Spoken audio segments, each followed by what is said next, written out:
Salutations à tous et bienvenue pour ce moment de partage de la leçon de l'école du sabbat. Notre thème ce trimestre, la joie de participer à la mission de Dieu. Cette semaine, nous allons parler particulièrement de la puissance du témoignage personnel. Pour cela, nous avons comme invité le pasteur Ognier Lambert. Bonjour. Bonjour, ainsi que le pasteur Eddy Michel Carpin. Bonjour. Avant d'aller plus loin, j'invite pasteur Ognier à introduire ce moment par la prière. Notre Père qui est dans les cieux, qui nous assiste, et à Jésus qui intercède pour nous, nous demandons de nous accorder en cet instant la présence et la direction du Saint-Esprit, de manière à ce que nos propos, nos pensées et l'étude de la parole puissent nous nourrir, nous fortifier. Merci de nous garder, ainsi de garder tous ceux qui assistent à ce programme au nom de Jésus.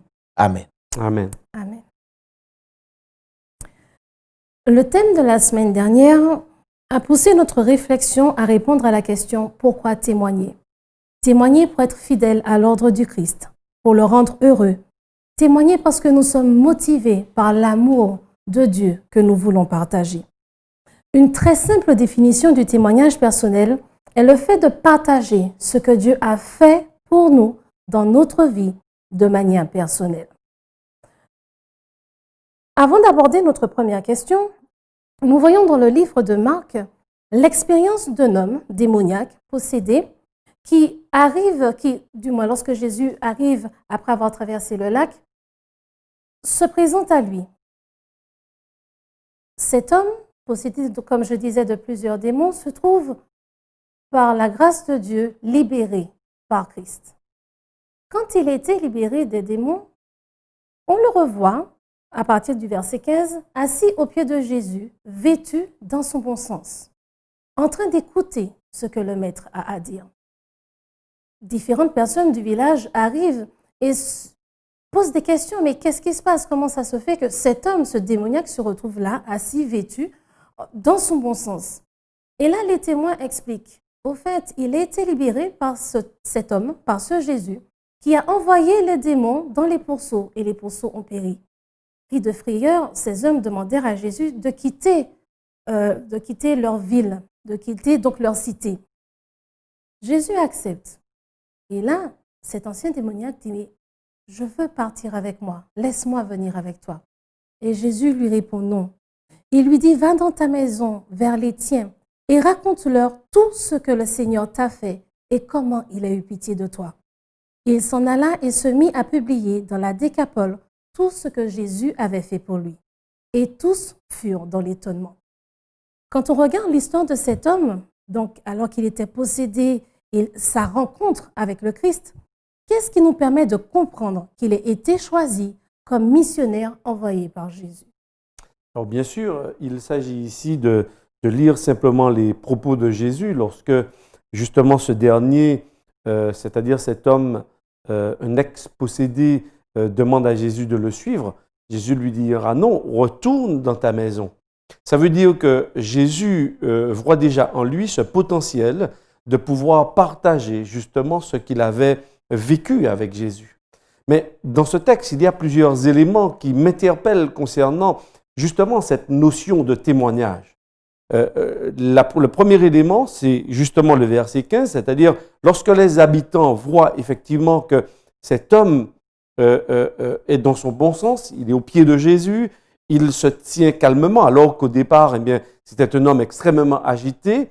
Ils sont pris de frayeur et à la limite, ils dirent à Jésus de quitter le lieu. Donc, ça veut dire qu'il y a quand même un témoignage rendu déjà par la présence de cet homme qui se retrouve dans son bon sens. Donc oui, il y a un témoignage, je dirais, non verbal, puisqu'ils constatent par eux-mêmes que cet homme, eh bien, il est dans son bon sens.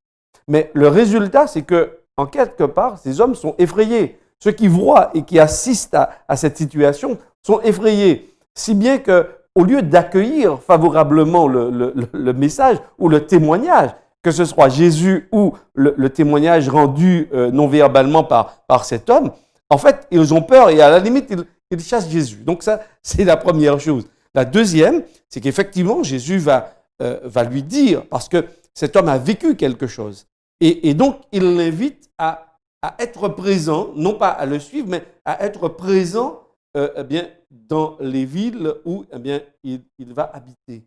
Et je crois que c'est vraiment très intéressant d'observer justement cet ordre de Jésus retourne chez toi pour que bien, les gens voient eux-mêmes. Je crois que le témoignage, ce n'est pas seulement effectivement le verbe, mais aussi ce que les gens peuvent décoder, peuvent comprendre. Il y a eu un avant, effectivement, et un après. Avant la rencontre avec Jésus, eh bien, il était démoniaque, il était possédé, eh bien, personne ne le reconnaissait, c'était un homme extrêmement violent, tout le monde était effrayé. Mais après la rencontre avec Jésus, eh bien, sa vie est retrouvée son bon sens. Mais j'observe effectivement que témoigner ne veut pas forcément dire que tout le monde va accueillir favorablement l'expérience qu'on aura vécue avec Jésus. Et c'est ce que j'observe d'ailleurs dans le texte, dans cette histoire qui nous est contée dans Marc chapitre 5. Alors j'ajouterais que on voit bien dans l'esprit de Christ, Jésus n'essaie pas de profiter. Il n'utilise pas cet homme comme étant une vitrine. Il le laisse prendre ses responsabilités. En disant, va, tu as un changement dans ta vie. Et le visible, ça veut dire que Jésus, ce n'est pas simplement la guérison, la délivrance qui fait foi. C'est cet homme, comme a si bien dit Pasteur Campin, avant, il a certainement fait pas mal de dégâts. Et puis après, on voit ce changement. Et on ne peut que constater qu'effectivement, que même le témoignage n'est pas synonyme de conversion pour les autres. Hein? Parce que la Bible nous dit qu'ils furent dans l'étonnement. Oui. On n'a pas dit qu'ils ont suivi Jésus pour autant, ils furent dans l'étonnement. Ça veut dire que le témoignage peut être reçu diversement. Ça peut créer de la suspicion, ça peut créer aussi de la conviction aussi, mais ça n'appartient pas au témoin. Le témoin est témoin, c'est tout. L'autre réagit en face.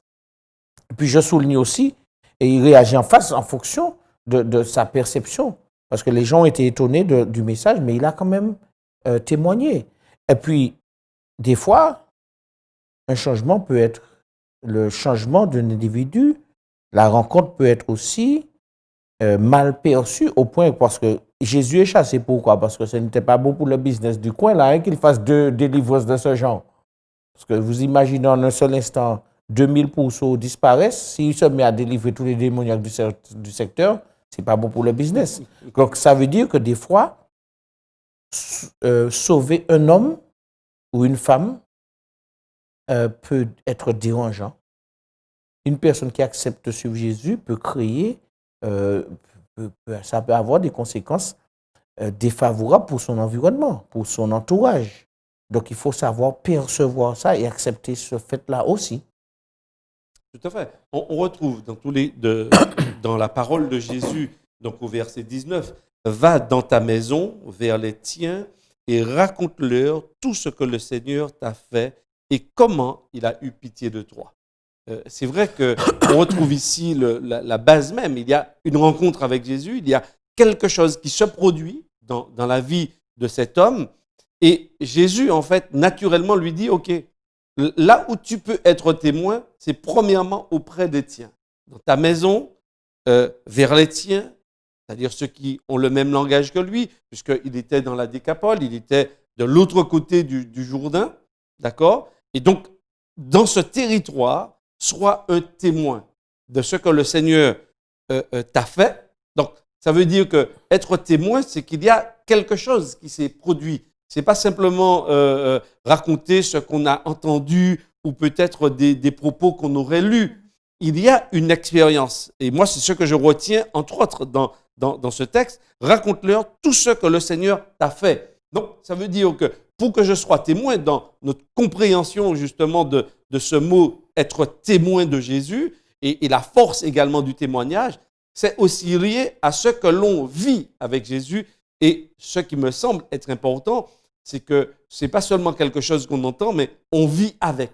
Donc, il y a un vécu, il y a une expérience. et comment il a eu pitié de toi. Ça veut dire que de cette rencontre avec Jésus, il y a aussi une découverte du personnage Jésus. Parce que pour dire comment il a eu pitié de toi, ça veut dire qu'il y a une prise de conscience aussi de qui je suis ou de qui j'étais avant.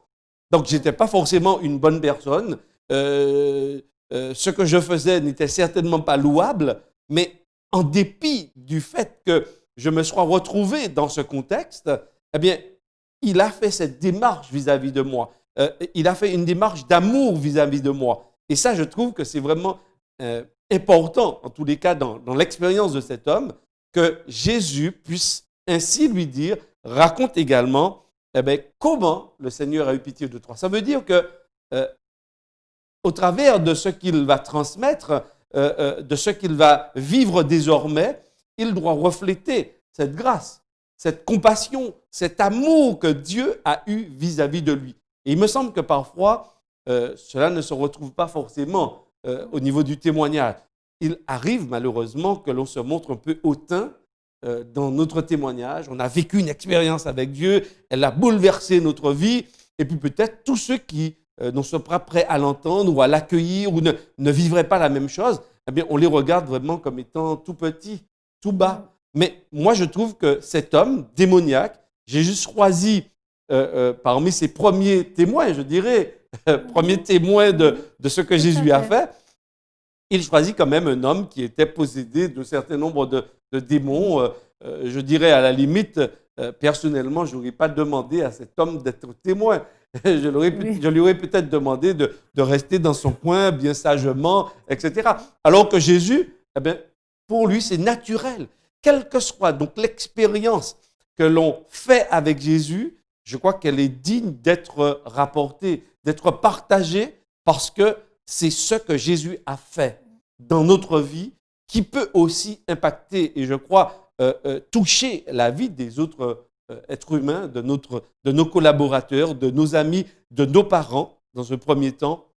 Et c'est là où, dans ce cercle d'amis, de parents, les nôtres, en tous les cas, c'est vers les premières personnes qu'il nous envoie. D'ailleurs, on peut aussi ajouter que si on regarde le timing de cette histoire, on va dire qu'entre le moment où il arrive près de Jésus, les démons, on va dire ça a duré, dirait-on, une demi-heure. À quel moment ceci s'est transformé en tout ce que j'ai fait pour toi? Oui.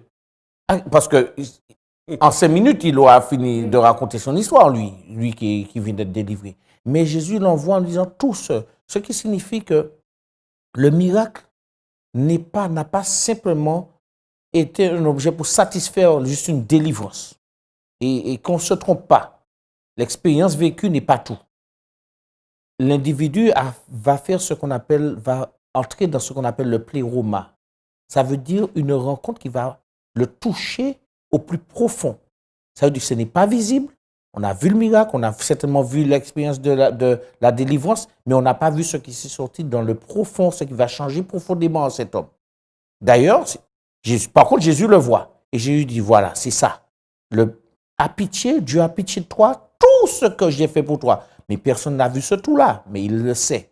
Donc le témoignage n'est pas simplement basé sur une expérience vécue, mais c'est quelque chose qui va sortir dans les tripes de celui qui va ensuite porter ce témoignage-là. À toi, un témoignage doit être le retour d'une expérience profonde, mais de changement profond. Imperceptible aux yeux des autres, mais bien conscient, concrète dans la vie de la personne qui a fait cette expérience-là.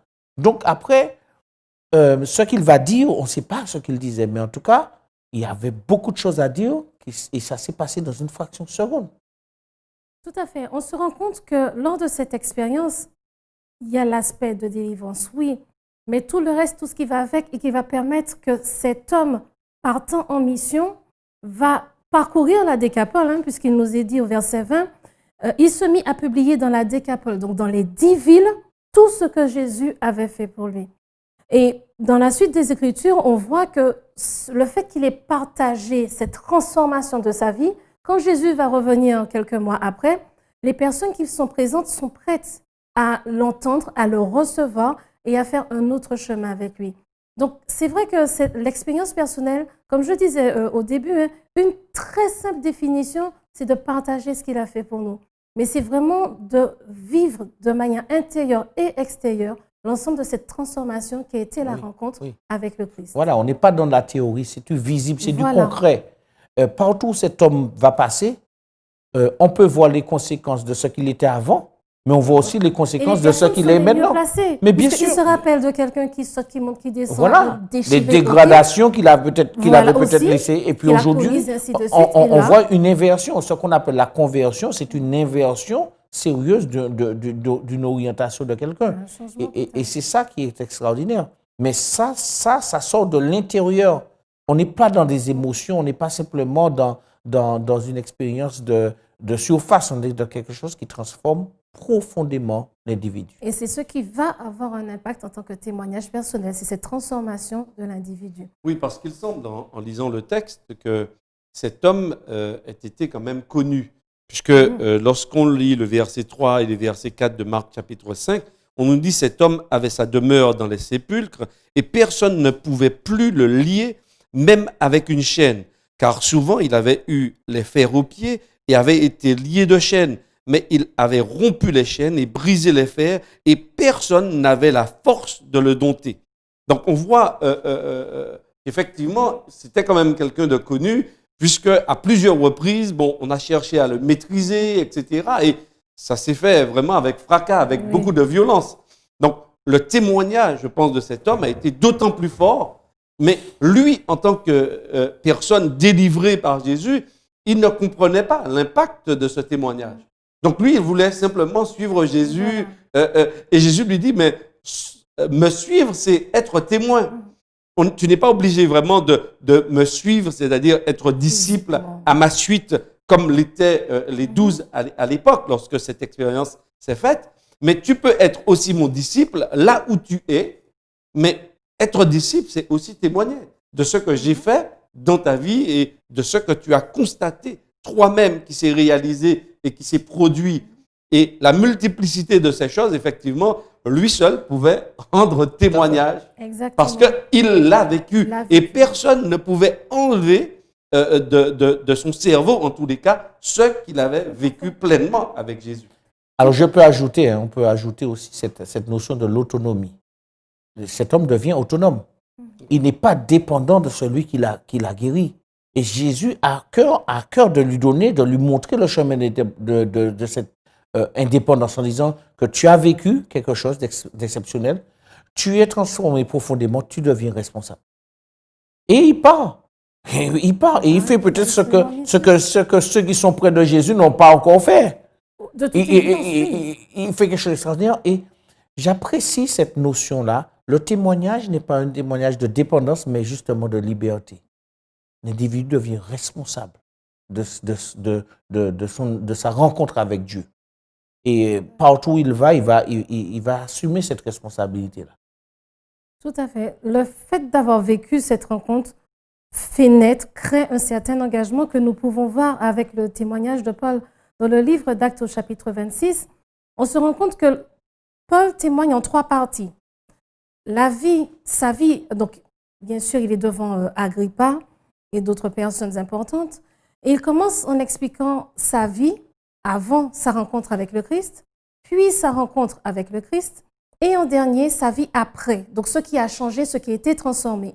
Le premier point que je souhaiterais quand même souligner, c'est que quand on parle d'un témoignage, et je pense que nous l'avons vu, quand on parle d'un témoignage, voir la différence entre avant et après permet de mieux comprendre. Mais on se rend compte que Paul ne s'appesantit pas sur ses erreurs, ses défauts, ses manquements, tout ce qu'il a fait avant. Il fait quand même un résumé, puisqu'il faut que l'on comprenne d'où il sort. Ensuite, donc en 3 versets, il prend le temps, en 7 versets, de raconter sa rencontre. Donc, cette rencontre magnifique qui va changer toute sa vie. Et ensuite, il parle de sa vie après la rencontre avec le Christ, ce qui a changé dans ses actions, dans ses attitudes, et comment lui-même s'est mis à témoigner pour le Christ. Donc, on se rend donc compte que le témoignage personnel ne se limite pas à un fait qui s'est produit et que l'on raconte, mais c'est quelque chose qui vraiment permet de montrer de manière réelle l'ensemble de l'expérience qui a été vécue, parce qu'une expérience avec Dieu tient compte d'une transformation qui ressort dans ce témoignage personnel. Et quand on rejoint le témoignage de Paul dans le livre d'Actes au chapitre 26, on se rend compte premièrement que Paul divise son témoignage en 3 parties. Sa vie avant la rencontre avec le Christ, sa rencontre avec le Christ et sa vie après cette rencontre. Mais un point important que je souhaite souligner, c'est que le témoignage de Paul ne se focalise pas sur sa vie d'avant, avec une énumération exhaustive de ses erreurs, tout ce qu'il avait mal compris, même ses mauvaises actions. Il fait un résumé en 3 versets. Ensuite, nous avons sa rencontre avec le Christ, donc ce moment magnifique qui a changé, qui peut être des fois en effet difficile, mais en tout cas qui a changé toute sa vie. Il le fait en 7 versets. Et ensuite, nous avons sa vie après la rencontre avec le Christ, dans laquelle il donne des exemples de ce qu'il fait, du changement de ses actions, mais aussi de ce partage qu'il a entrepris par rapport à l'expérience qu'il a connue et qu'il a eue donc avec Dieu. Donc maintenant, j'aimerais vous inviter à partager avec nos amis, auditeurs, téléspectateurs et internautes un témoignage d'une expérience personnelle forte que vous avez vécue avec Dieu et qui a profondément changé votre vie. Alors, je dirais qu'en ce qui concerne le témoignage personnel, il y a des événements que nous vivons avec Dieu tous les jours. Et j'estime que ces éléments sont aussi des témoignages. Maintenant, il y a des faits marquants dans notre existence qui nous sont faits, par exemple, comme l'apôtre Paul, changer d'orientation, changer de cursus, par exemple, universitaire, etc. Donc, oui, ces expériences existent pour chacun de nous. Mais permettez de raconter juste une petite expérience. Entre autres, elle concerne particulièrement des traits de caractère. Et je me souviens que au volant, j'étais extrêmement nerveux et je n'aimais pas du tout que les voitures me fassent des queues de poisson. Alors, ça me mettait dans une colère folle. Et je me souviens qu'un jour, un samedi, j'étais en métropole à l'époque et je me rendais à l'église et une voiture m'a fait une queue de poisson. Et je me suis retrouvé en l'espace de 2-3 secondes en train de suivre, mais à grande vitesse, l'autre voiture parce que je n'avais pas du tout apprécié ça. Je le considérais comme étant une violence, une atteinte à ma personne, etc. Bref, et je suis cette voiture dans les routes, j'étais à Créteil à l'époque, dans les routes de Créteil, etc. Et pendant que je suis cette voiture, il y a une voix qui m'interpelle et qui me dit « Et si cette personne va au temple avec toi ?» Alors je me dis « Oula, mais je suis quand même en colère, mes jambes tremblent, etc. Je passe les vitesses, mon épouse est à côté de moi, je ne l'entends pas. Je sais qu'elle parle, mais je ne l'entends pas. Je suis vraiment bloqué dans cette affaire.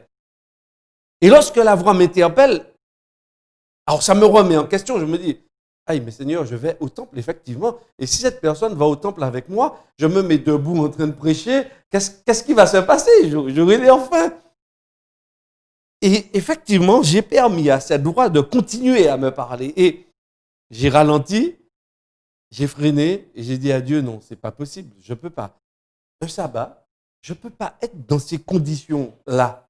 Je me rends au temple, soi-disant, mais je peux pas accepter que quelqu'un fasse une erreur, etc.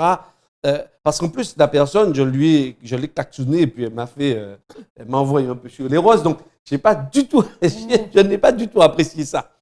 Et effectivement, je me suis souvenu, en fait, que je priais Dieu auparavant pour qu'il me rende plus sage au volant. Mais en fait, j'ai compris ce jour-là que, en fait, pour que je sois plus sage au volant, il faut que je sois mis en situation réelle, concrète. Et j'ai compris, en fait, que la meilleure manière pour moi, pour que je sois prêt par rapport à ce que je demandais à Dieu de me rendre plus patient, plus calme au volant, eh bien, il fallait que je demande à Dieu vraiment de m'aider lorsque ces personnes agissaient de la sorte. Et pour moi, ça a été une expérience vraiment incroyable. Ça a été un virage parce que depuis cette période, effectivement, j'ai lâché prise entre les mains de Dieu et toutes les fois aujourd'hui où quelqu'un me fait une queue de poisson ou est violent peut-être au niveau du volant sur la route, je me rappelle de cette expérience et je dis à Dieu, Seigneur, prends le contrôle, ne me laisse pas déborder de cette situation. Et j'ai vu effectivement que Dieu m'a permis d'être beaucoup plus serein au volant depuis cette expérience, je dirais entre guillemets, pas tragique, mais vraiment folklorique que j'avais vécu ce sabbat matin en me dirigeant au temple. Donc je peux dire oui qu'il y a eu un avant, un après par rapport à cela. Et jusqu'à aujourd'hui, je permets à Dieu de garder le contrôle sur cet aspect parce que j'ai vu que on pouvait devenir presque fou, à la limite perdre le contrôle, simplement pour des choses qui parfois peuvent être anodines. Oui, tout à fait. Ça, c'est formidable. Et on ne s'est pas concerté. Moi, je peux aussi témoigner d'une affaire au volant comme cela. Hein. Mais c'est d'une toute autre nature. C'est que je me rendais dans une des communautés dont j'avais la charge. Mais il y avait un certain nombre de tensions au sein de cette communauté et je prêchais. Alors, bien sûr, on a tendance à vouloir prêcher sur le sujet et je m'étais dit que, connaissant les tensions, que je m'abstiendrais d'aborder le sujet et pourtant j'étais conscient que Dieu me disait tu prêcheras, tu iras dans ce sens-là. Et j'ai volontairement laissé le message à la maison pour être sûr que je ne le prêcherais pas. Seulement, en cours de route, justement, j'avais plus la maîtrise de mon véhicule et j'ai senti la présence de Dieu qui m'a clairement dit tu retournes prêcher au message ou c'est ton dernier voyage, quoi. C'est paradoxal, c'était comme Paul, quoi. C'est comme si Dieu me disait, bon, tu devras assumer. Et je vais me passer des détails parce que c'était vraiment inconfortable de se sentir dans un véhicule. Vous conduisez, vous avez à la fois froid et chaud. Et vous entendez une voix qui vous donne une limite à ne pas dépasser. Je parle d'une limite géographique, ne va pas plus loin que là. Je n'ai pas attendu d'être arrivé au lieu dit. Je suis retourné chercher le message, je l'ai prêché. Et ça m'a marqué parce qu'il y a eu un silence ce jour-là dans la communauté. Je n'ai pas eu de commentaires. Et la paix s'installe durablement. Après, qu'est-ce que ça m'a appris? Au-delà de l'émotion, j'ai compris aussi que quand Dieu dit quelque chose, Dieu nous donne une démarche à faire, il ne faut pas reculer ou il ne faut pas essayer de contourner Dieu. Bon, ça m'a marqué, ça m'a servi de leçon, mais je crois que aujourd'hui, plus que la partie émotion, c'est la conviction et le fait que ça a changé ma manière d'être dans mon ministère. Nous avons des expériences, nous en faisons tous les jours, hein, justement. Et c'est pour cela qu'il ne faut pas tabler sur des situations exceptionnelles. C'est le changement qui se produit après qui est important. Voilà, parce que quand on se rend compte, il y a différents types d'expériences.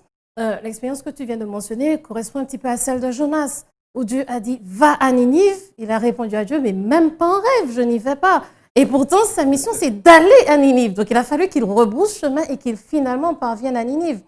Et quelle que soit la nature exacte de l'expérience, cela entraîne obligatoirement une transformation intérieure. Parce que la route peut être dangereuse. Elle est dangereuse. Elle a déjà été bien dangereuse, malheureusement, pour bien de personnes. Donc, on ne peut pas classifier et dire que ce témoignage-là est plus ou moins important. C'est toujours un apport, un appel de Dieu dans nos vies, parce que nous avons une vie en différents domaines. Elle ne s'arrête pas qu'à l'aspect spirituel. Et en effet, les témoignages que vous venez d'exprimer, j'ai envie de dire en 2020, là, puisque nous le partageons aujourd'hui, peuvent rappeler certains témoignages bibliques, pour ne pas dire presque ancestraux, au regard des centaines et des milliers d'années. Mais cela nous montre toujours que Dieu reste le même, qu'il continue à nous aimer et que son action dans nos vies veut toujours nous permettre d'aller plus loin dans notre vie de tous les jours avec lui, spirituellement et dans tous les autres domaines, afin de pouvoir progresser et avancer. Et quand on regarde aussi le fait de pouvoir parler, témoigner, échanger, quand on regarde bien, quand nous partageons un témoignage, nous partageons quelque chose, une expérience personnelle qui sort de nous, que nous disons, nous partageons, cela nous remet, comme tu disais, en mémoire, un souvenir. Un souvenir qui, en fin de compte, est agréable. Parce que comme pour Paul, sur le coup, avant de devenir aveugle, ce n'est pas ce qu'il y a de plus agréable, mais de voir la magnifique transformation, la mission à laquelle Dieu l'a appelé et tous les points positifs que cela a emmené dans sa vie, c'est ça aussi le témoignage personnel. Je me rappelle, donc je consolide une fois de plus ma relation avec Dieu, parce que je me rappelle de ces merveilleux moments qui ont changé ma vie, peut-être parfois difficiles, mais en tout cas, ils ont changé ma vie pour un avenir meilleur sur terre et dans l'éternité. Mais en plus, je partage avec d'autres personnes une réalité qui n'est pas à débattre. Je ne suis pas en train de te dire que ce verset veut dire, ne veut pas dire, puis on n'est pas d'accord. Ça m'est arrivé. Qui peut juger ce qui est arrivé à quelqu'un? Oui, voilà, et c'est là qu'il faut être conscient. Un témoignage équilibré rappelle aux témoins que la victoire d'aujourd'hui ne garantit pas la victoire de demain. Et la nécessité de l'humilité est extrêmement importante et s'impose à celui qui est témoin. Parce qu'il ne faut pas simplement tabler sur la victoire, oui, parce que des fois, cette victoire-là, c'est simplement que Dieu a révélé des aspects extrêmement désagréables chez nous, notamment la lâcheté, des fois la médisance, des fois l'orgueil ou la prétention. Donc, des fois, effectivement, lorsqu'on retourne le témoignage, on est des fois tenté, malheureusement, d'édulcorer la chose. Mais souvent, c'est une leçon première que Dieu a adressée aux témoins. Avant qu'il soit témoin, avant qu'il voilà. C'est une expérience qui, ma foi, des fois peut être extrêmement douloureuse et aussi révélatrice de notre propre travers. Tout à fait. Et c'est là où, par rapport au témoignage de Paul et même de ceux que nous partageons, il y a un élément qui m'interpelle, c'est le fait d'être OK par rapport à son passé. Et je crois que quelqu'un qui témoigne, ça lui rappelle qu'il n'est pas différent de ceux qui sont en face. Tout à fait. Il lui rappelle qu'il est aussi pécheur, qu'il est faible, et que le fait de témoigner et que le Christ lui ait tendu la main pour aller un peu plus loin, en fait, il comprend aussi que Christ puisse faire exactement la même chose dans la vie de l'autre. Et je crois que c'est important aussi de guérir de notre passé pour pouvoir témoigner. On ne peut pas être fier, effectivement, par exemple, de ce qu'on a raconté, de ce que Pasteur Rodi raconte en tant que pasteur. Il s'est rebellé un peu contre Dieu par rapport à cela. On n'est pas fier de cela. Mais on peut aujourd'hui le raconter parce qu'on a vu notre erreur. Et pouvoir laisser Dieu et dire, lâcher prise entre les mains de Dieu et lui dire, OK, là, même dans notre marche avec toi, on commet des erreurs. Et le témoin par rapport à la première expérience que nous avons vue ensemble, le témoin de Gadara, par exemple, on ne peut pas dire grand-chose de lui. Il n'a pas toutes les qualités requises, mais Dieu va travailler avec lui. Dieu travaille avec moi, avec les qualités que j'ai, les faiblesses que j'ai aujourd'hui, et il me demande justement de partager avec les autres, parce que ça peut aussi leur parler dans leur parcours de vie, dans leur expérience, se dire, mais OK, Dieu a fait ça pour lui, il peut être capable aussi de le faire dans ma vie.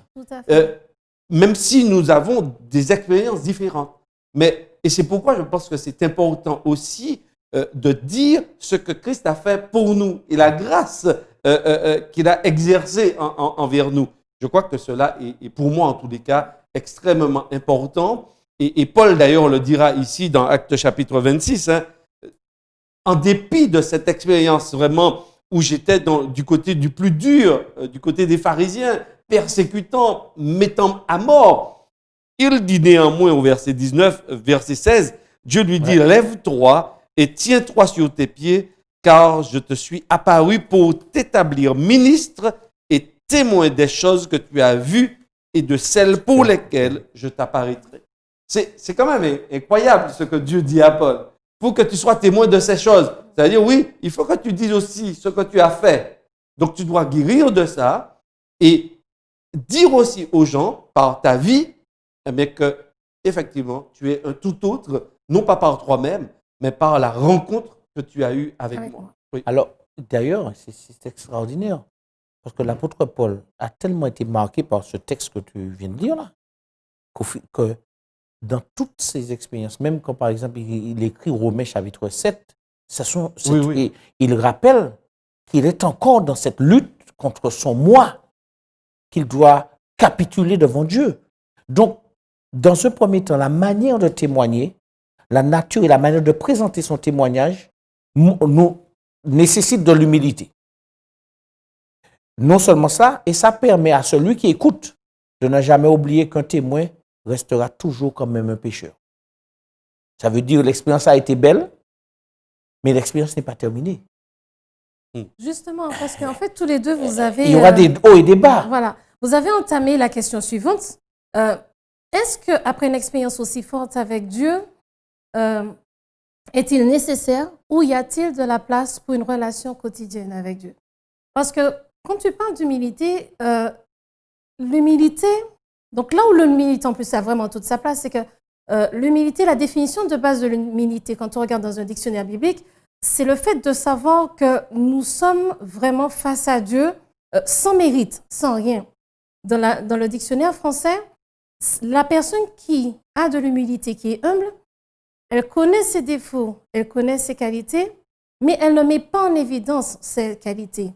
Comment ça s'appelle? Excusez-moi. Elle n'en sort pas un orgueil, mais connaissant ses points faibles, cela lui permet aussi non seulement d'équilibrer sa personnalité, et dans notre cas, de reconnaître, voilà quel est mon trait de caractère, ma personnalité qui ne correspond pas à Dieu. Par rapport à cela, j'ai fait telle expérience. Comme vous tous, je suis pécheur, malheureusement. Ce n'est pas que ça nous fasse plaisir, mais la réalité, c'est que nous avons encore des défauts, de mauvais traits de caractère, que Dieu travaille avec nous. Et comme tu disais, parfois par de très fortes expériences comme celle-ci, mais à ce moment, la place de la relation avec Dieu, dans ce que vous disiez tous les deux, dans le fait de pouvoir, après, avec le recul, guérir de ce passé, parce que cette expérience, elle a laissé des traces, elle laisse des traces. L'objectif final, c'est que nous soyons heureux et sauvés, mais sur le moment, elle laisse des traces. Donc, où est à ce moment-là la place de cette relation avec Dieu, ainsi que donc avec l'humilité, dans cet après de cette expérience forte avec Dieu? Alors, on pourrait dire que c'est l'impact. L'impact. Ça veut dire qu'il y a cette rencontre, mais il y aura, on va dire, le séisme. Mais le quotidien, c'est les multiples répliques. Ça veut dire toutes les fois où, dans le quotidien, du lendemain, l'après-lendemain, la suite, l'individu va composer avec cette rencontre-là. Va composer avec cet élément que Dieu a placé dans sa vie, des fois de manière brutale. Mais ça va avoir un effet qui va perdurer. Et c'est ça qui est extraordinaire. C'est pas simplement d'avoir vécu l'expérience T. C'est quand cette expérience T se traduit en une suite de vie, a un impact sur son quotidien, dans son relationnel avec les autres. Parce que je peux faire quelque chose d'extraordinaire comme expérience et puis rester quelqu'un qui est misérablement, qui est une personne invivable. Et pourtant, j'ai vécu une expérience extraordinaire. Donc, comment peut-on utiliser cette expérience? Alors justement, l'idée, c'est de ne pas rester sur l'expérience. Ouais. Si je reste sur l'expérience, je peux à la limite presque m'enorgueillir et dire, bon, finalement, j'ai eu une belle expérience avec Dieu et puis tout s'est arrêté là. Dans ce qui a été dit précédemment par Pasteur Lambert, effectivement, il y a une continuité de vie. Comment est-ce que cette expérience, à un instant T, eh bien, elle va me reconduire ou me replacer dans la dynamique avec Dieu, dans cette relation avec Dieu, pour ne compter que sur Dieu. Parce que justement, comme moi j'observe nos expériences, l'expérience de Paul et les autres expériences relatées dans le texte biblique, en fait, souvent, ce sont des moments où nous nous appuyons sur nos forces, sur nos capacités. Et Dieu nous rappelle simplement, regarde, là où tu aboutis quand tu t'appuies sur toi. Lorsque tu t'appuies sur moi, eh bien, tu aboutis à mon plan, à mon projet, à ce que j'ai déjà préparé de merveilleux pour toi. Donc, la place c'est de ne jamais l'oublier. De mon point de vue, c'est de ne jamais oublier l'expérience qu'on a vécue avec Dieu pour qu'à chaque fois, eh bien, elle nous ramène. Souviens-toi. Et même dans Exode 26, Dieu nous dit, ne pas l'oublier. Souviens-toi de là où tu es tombé. Souviens-toi du jour du repos pour le mettre à part. Dieu nous dit, parce qu'on a une mémoire, à moins qu'on tombe dans certaines maladies, effectivement, nous sommes en tant qu'être humain oublieux, mais n'empêche qu'il nous dit, souviens-toi, pour que, eh bien, et Dieu a placé, d'ailleurs, c'est l'expérience qui me revient au moment où je parle, c'est l'expérience du 7e jour. Dieu nous a placés dans un cadre avec le cycle de 7, un jour pour que chaque semaine, on se rappelle. Parce qu'il sait qu'on est oublieux. Pendant 6 jours, on peut oublier. Mais il met un jour pour nous dire, souviens-toi, je te rappelle. C'est la grâce de Dieu, c'est l'amour de Dieu qui, sans cesse, veut, parce qu'il espère qu'un jour, on sera intelligent. qu'on prendra conscience, justement, pour ne plus continuer à faire ce qui lui déplaît. Donc, dans cette prise de conscience, souviens-toi justement, parce que c'est une réalité, le souvenir fait partie de l'être humain. L'être humain se construit justement parce qu'il a des souvenirs et qu'il a un passé. Et comme je disais un peu plus tôt, le fait de raconter une expérience personnelle, c'est se remémorer, regraver dans sa tête que nous avons vécu ça avec Dieu. Oui, alors donc, comment? Mais on peut ajouter, on peut aller de manière concrète. Lorsque souvent, lorsque nous témoignons, nous avons l'objectif de faire du bien aux autres. Alors qu'en fait, compte, le témoignage met d'abord en équilibre la personne qui a fait l'expérience. Et des fois, on passe à côté de cela. Dieu ne nous fait pas vivre des expériences ou des rencontres avec lui, c'est pour que nous puissions aller, parce que ça paraît un petit peu très manipulateur, je te fais du bien pour que tu ailles dire aux autres. Ça fait pas trop, c'est pas trop dans la perspective de ce que la Bible dit. La Bible est faite d'expériences des personnes que Dieu remet à l'équilibre. L'individu, la personne que je suis, est remise à l'équilibre sur un point ou plusieurs points grâce à l'expérience. Et cet équilibre-là fait que je peux transmettre. Dieu m'a tellement fait de bien dans cette expérience parfois douloureuse. J'ai tellement vu sa grâce que j'ai envie de partager. Je partage avec les autres. Mais mon objectif n'est pas de les mettre à l'équilibre parce qu'ils vont devoir faire leur propre expérience pour qu'elle soit équilibrée. Parce qu'on n'a pas les mêmes psychologies, on n'a pas les mêmes expériences, on n'a pas les mêmes origines. Et des fois, ce que j'ai vécu et ce qui est des fois dommage, c'est que des fois, nous voulons faire rentrer dans nos expériences les autres. Et nous voulons les contraindre. Alors, je peux utiliser une boutade. Je fais une expérience, pour moi, je suis à 2 chevaux et je veux faire une Mercedes avec. C'est justement pas possible. Ça veut dire que mon témoignage doit inviter l'autre à faire une expérience, à faire une rencontre. Pas à se nourrir de l'émotion de mon expérience pour se dire, ah oui, c'est bien, oui, mais ça ne nourrit pas, ça n'édifie pas. D'où l'utilité du témoin d'être en équilibre. Justement, donc c'est bien ça. Parce que alors vous avez compris que je parle d'équilibre. Oui. En d'autres termes, éviter les agitations ou les extrémismes du comportement et autres. Il n'y a pas 10 000 manières, il y a un seul chemin, mais chaque expérience humaine est une expérience particulière. Tout à fait. Nous allons revenir dans quelques secondes sur le fait de justement, quand on partage une expérience, quand elle est rejetée, ce que ça crée chez nous, et certaines personnes qui auraient envie, j'ai envie de dire à force de coups de marteau, de coups de Bible, de faire rentrer dans le cerveau d'autres personnes des expériences. Mais juste pour terminer sur cet aspect du comment. Quand une expérience m'est arrivée, c'est vrai que sur le coup, beaucoup d'émotions, des fois une joie intense. On peut avoir aussi une ou deux douleurs au passage parce qu'il y a des expériences qui font un peu mal en passant, qui font quand même un peu mal en passant. Et puis on fait le bilan sur tout ça. On fait le bilan et on fait un peu aussi la paix avec Dieu sur tout ça. Tout à fait. Une fois que j'ai réussi à faire la paix avec Dieu, c'est quoi? Si je prends un trait de caractère, j'ai ce trait de caractère, cette expérience a mis en évidence que, ce trait de caractère me fait me blesser moi tout seul. Donc, Dieu me donne l'opportunité de me permettre de travailler dessus avec lui afin que je change.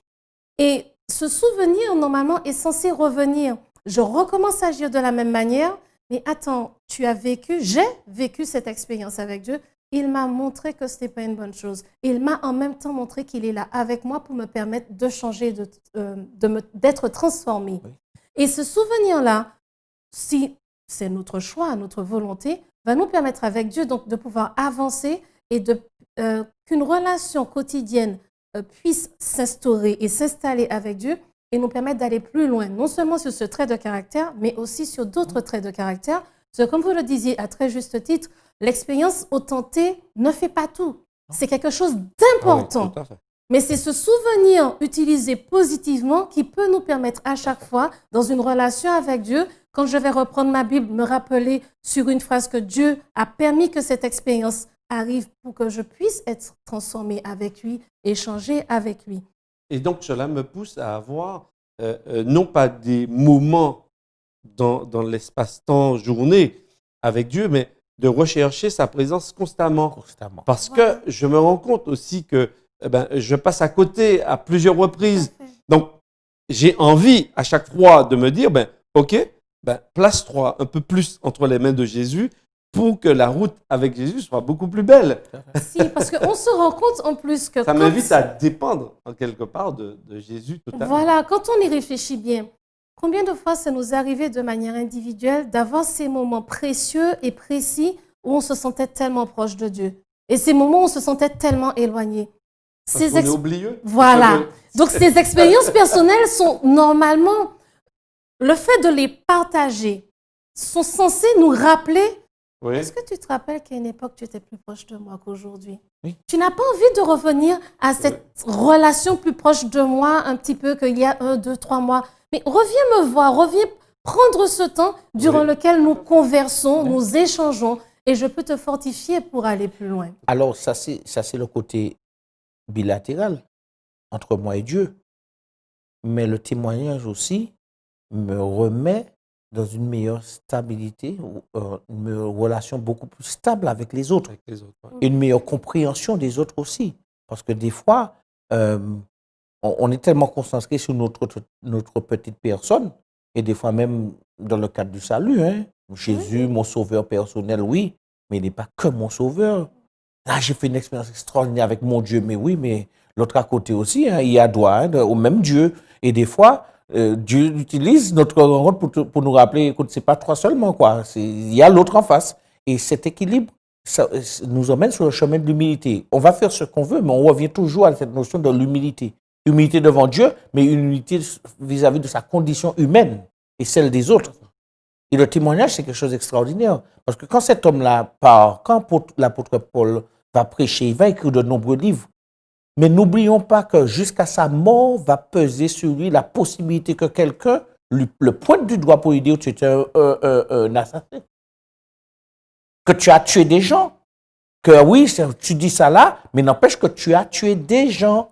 Il y a tout, oui, et ça va rester, il y a cette possibilité-là, ça va rester comme une épée, sauf qu'il a été résilient.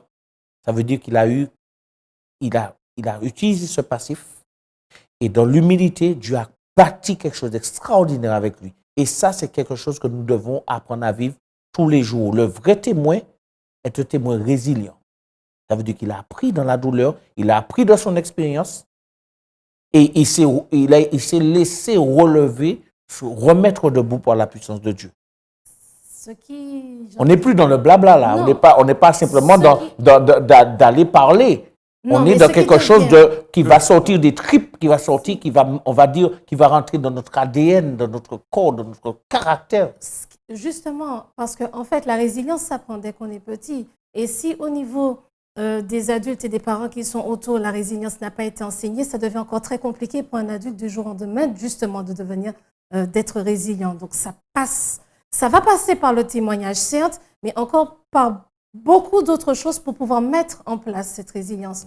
Mais cela fait partie de, justement, tout ce que Dieu a mis en place pour l'être humain pour que dans sa vie de tous les jours, il puisse pouvoir avancer et grandir. Quand on regarde le témoignage et l'aspect « j'ai témoigné, j'ai partagé », mais au fait, la personne qui est en face de moi, elle refuse ce témoignage. Quand on regarde Marie dans le livre de Marc au chapitre 16, Elle a échangé avec les apôtres leur disant, j'ai vu Jésus, il est vivant. Oui. Mais non, qu'est-ce que tu racontes comme bêtise là? Mais non, ma fille, mais non.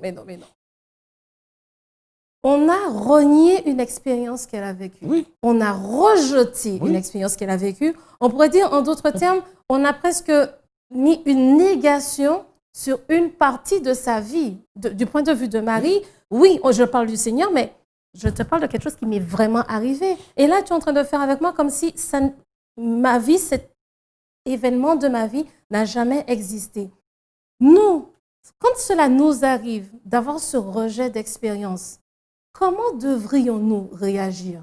Alors, on peut partons sur l'esprit de l'époque. Tu es une femme, Marie. Pendant 3 ans et demi, Jésus t'a donné quelques opportunités de t'adresser, de parler, mais n'oublie pas que tu es une femme, quoi. Tu es dans la société où il ne faut pas trop parler. Alors, si Jésus devait te révéler, ce sera toi, Marie. Ah, puis Marie, trop passif, quand même, Marie. Vous voyez? Ce qui pèse, ce qui est dans la tête de l'autre qui écoute. Les préjugés. Et des fois, simplement, on n'a pas forcément envie d'entendre ça. Et elle vient de dire, j'espère que ce que je suis en train de dire, c'est qu'il y a déjà des prédispositions dans la tête de ceux qui entendent, d'où la réaction. Oui. Donc aujourd'hui, effectivement, le témoignage de quiconque, aussi sincère soit-il, peut être rejeté parce qu'il y a un passif, il y a un précédent, il y a des antécédents. Il y a aussi simplement le fait que l'autre n'est pas forcément prêt à entendre de ça. Il y a des jalousies aussi qui peuvent s'installer. Comment toi? Pourquoi toi? Et tous ces éléments-là qui font partie de la psychologie de l'être humain vont être mis, ces mécanismes-là vont s'enclencher pendant que le témoignage est donné. Donc, moi, en face, qui donne le témoignage, quand on réagit comme Je ça dois vers moi, être comment conscient moi, de je ça. suis censée réagir? Je dois être conscient déjà. D'accord. Je dois être Oui. déjà conscient de ça. Quand on est capable d'être conscient de certaines choses. De ne pas partir la fleur au fusil. Alors Marie, Comment? en tous les cas, dans le texte, Marie n'a pas réagi par rapport à cela. Elle connaissait le contexte de l'époque, qui a été bien présenté, et donc elle l'a accueilli. Moi, ce que je trouve intéressant, c'est que les apôtres, quand ils ont relaté l'histoire, ils ont quand même su transmettre les faits. Ouais. C'est-à-dire que Marie est quand même venue, Nous ils reconnaissent par écrit, parce que quand même, là, ça a suivi pendant des milliers d'années. des milliers d'années. On dit quand Voilà. même leur incrédulité par rapport à cela. Mais c'est quand même très intéressant d'observer que Jésus a choisi quand même une femme pour être parmi aussi les premiers témoins de sa résurrection. Donc, parmi les choses folles que Dieu fait, entre guillemets, parce que d'ailleurs Paul le dira, donc je paraphrase un peu Paul qui dit que Dieu a choisi les choses folles du monde pour faire éclater sa gloire. Eh bien, je comprends bien effectivement que Dieu, il faut qu'on se laisse surprendre par lui. Je crois qu'on doit pouvoir entendre, pas remettre en question une expérience que quelqu'un a vécue. Elle lui est propre. Mais en même temps, elle doit me permettre aussi de me dire au fond de moi-même, mais Dieu est capable et il veut vivre aussi une expérience comme celle-là avec toi. Alors pourquoi ne pas faire le pas vers Dieu et le laisser faire en toi? Et tu verras bien si c'est vrai ou si c'est faux. Testons, osons tester avec Dieu. Quelle que soit l'expérience que l'autre peut raconter, eh bien, prenons Dieu au mot et faisons l'expérience avec lui. Et je reformule ma question. Imaginez que vous êtes ces témoins. Donc, d'accord, vous avez fait cette expérience. Moi, en face, je peux me dire oui, je vais oser saisir cette expérience et demander à Dieu, lui dire, bon, écoute, tu as fait ça pour un tel, aujourd'hui, là, en manière de parler, je te mets au défi de le faire pour moi. J'ai bien dit en manière de parler. Mais moi, avant ça, face à vous, je réagis et je dis, oui, non, mais là, ton expérience, écoute, bon, voilà. Comment vous allez réagir de manière constructive? Parce que ce sont des choses qui nous arrivent et qui arrivent à bien des personnes, de partager une expérience et d'avoir en face, alors qu'on est tout joyeux, qu'on espère que ce soit un moment de partage agréable de la gloire de Dieu, on se rend compte que non, la personne en face, certes pour différentes raisons, il n'y a pas de souci. Elle ne l'a pas accepté. Comment moi je fais, moi témoin, comment vous témoin qui avez témoigné, votre réaction? Donc il y a la conscience de tout cela, Oui. mais la réaction. Alors Je dirais que sur la question du témoignage, le témoin doit toujours savoir, doit apprendre une chose et cultiver cela. Il ne faut jamais ramener le témoignage, centrer son témoignage sur soi, sur sa personne. Voilà, c'est la meilleure façon d'être déçu. C'est lorsqu'on en fait une affaire égocentrique et qu'on ramène la manière de formuler, de présenter à moi. Voilà ce que j'ai fait. Parce que quelqu'un, des fois, ça peut être très vrai, la personne vous croit, mais histoire de vous déstabiliser, elle aborde une attitude un petit peu distante et puis vous êtes déstabilisé parce que vous êtes centré sur vous-même. Le témoignage recentre le témoin sur Christ. Le témoignage lui-même, lorsqu'il est rendu, est recentré sur Christ. Et quand il y a un retour positif ou négatif, la gloire revient à Dieu. Donc le témoin ne fait pas ombrage qu'on lui dise c'est faux ton témoignage ou bien je n'y crois pas et puis il dit oui tu as vécu ça mais c'est pas ce que tu as fait de hier ou avant-hier.